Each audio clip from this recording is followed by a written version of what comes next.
السلام علیکم ورحمۃ اللہ وبرکاتہ۔ آج معاشرے کے اعتبار سے یہ بات بہت دیکھنے میں آتی ہے کہ بے شک اللہ نے ہمیں ایمان جیسی نعمت سے نوازا ہے اور ہم ایک مسلمان کہلاتے ہیں، لیکن اللہ کے رسول صلی اللہ علیہ وسلم نے ارشاد فرمایا کہ مسلمان کا بھائی ہے، ان پر ظلم نہ کرو، ان کو بے یار و مددگار مت چھوڑو۔ یعنی آج اگر کوئی پریشان ہے تو ہمیں چاہیے کہ ہم کوشش کریں ان کی مدد کرنے کی۔ فرمایا اگر کوئی ان کی پریشانیوں کو دور کرے گا، اللہ پاک قیامت کے دن جو ان کی پریشانیوں کو دور کرے گا، اللہ اس کی پریشانیوں کو قیامت کے دن دور فرمائیں گے۔ اور اسی طرح اگر کوئی ان کی مدد کرتا ہے تو اللہ تبارک و تعالی بھی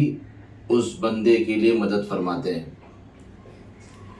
پھر فرمایا کہ اگر تم کسی کا عیب چھپاؤ گے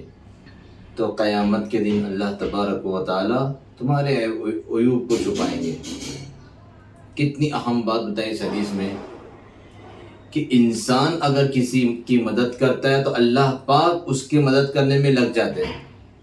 اور اگر تم کسی پریشان حال کی پریشانی کو دور کرو گے تو کل قیامت کا منظر ہر ایک انسان کو معلوم ہے، تو اللہ تبارک و تعالی اس کی پریشانیوں کو قیامت کے دن دور فرمائیں گے۔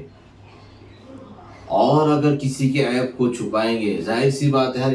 انسان سے غلطی ہوتی ہے، تو کچھ عیب ایسے ہوتے ہیں جس کے ظاہر کرنے سے انسان پریشان ہو جاتا ہے، فتنے کا سبب بن جاتا ہے، اور بہت سارے وجوہات اس کے وجہ سے سامنے آ جاتے ہیں۔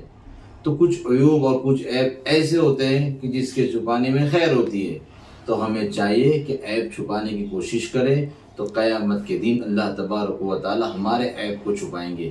ہم اتنے پاک صاف نہیں ہیں، ہم اتنے دودھ سے دھلے ہوئے نہیں ہیں، ہم گنہگار ہیں، ہم خطا کار ہیں، ہم سیاہ کار ہیں، گناہوں کے اندر ڈوبے ہوئے ہیں۔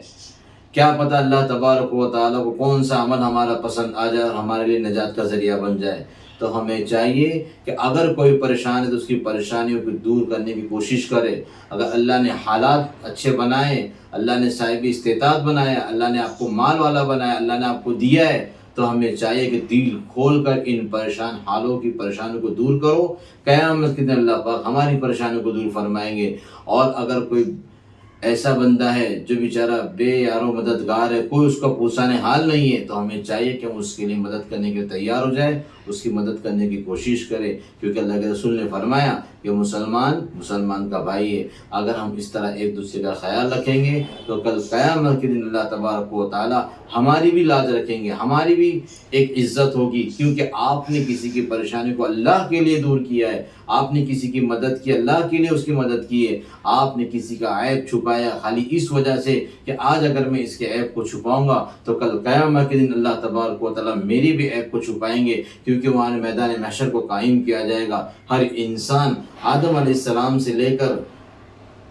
قیامت تک جتنے بھی انسان ہیں سارے کے سارے وہاں موجود ہوں گے۔ کہیں ایسا نہ ہو کہ آپ ایسے وہ موقع پر کسی کی عزت کے ساتھ کسی کے عیب کو ظاہر کر کے فتنے کا سبب بن جائے، تو کل قیامت میں اللہ تبارک و تعالی کیا حشر کریں گے، کیا انجام ہوگا اس شخص کا، وہ تو اسی کو معلوم ہے۔ کیوں تو فرمایا اللہ کے رسول صلی اللہ علیہ وسلم نے کہ تم کسی کا عیب چھپاؤ گے تو اللہ تبارک و تعالی قیامت کے دن تمہارا بھی عیب چھپائے گا۔ تو ہمیں چاہیے کہ ہم مدد کرنے کا مسئلہ ہے تو ہم خوب مدد کریں، اگر کوئی پریشان حال ہے تو اس کی پریشانی کو دور کرنے کی کوشش کریں، اور اگر کسی کا ایسا عیب معلوم ہے، پہلی بات کہ عیب کسی کا ظاہر کہیں بھی مت کرو۔ کیوں کہ جس طرح غیبت اور بغض کے تعلق سے بات آئی، بدگمانی کے تعلق سے بات آئی، اسی طرح عیب کا بھی مسئلہ ہے کہ عیب ظاہر کرنے سے بہت سارے فتنے وجود میں آ سکتے ہیں۔ تو لہٰذا ہمیں چاہیے کہ ہم کسی کا عیب اگر ہمیں معلوم ہے تو ہم اس کو چھپانے کی کوشش کریں، قیامت کے دن اللہ تبارک و تعالی ہمارے عیب کو چھپائیں گے۔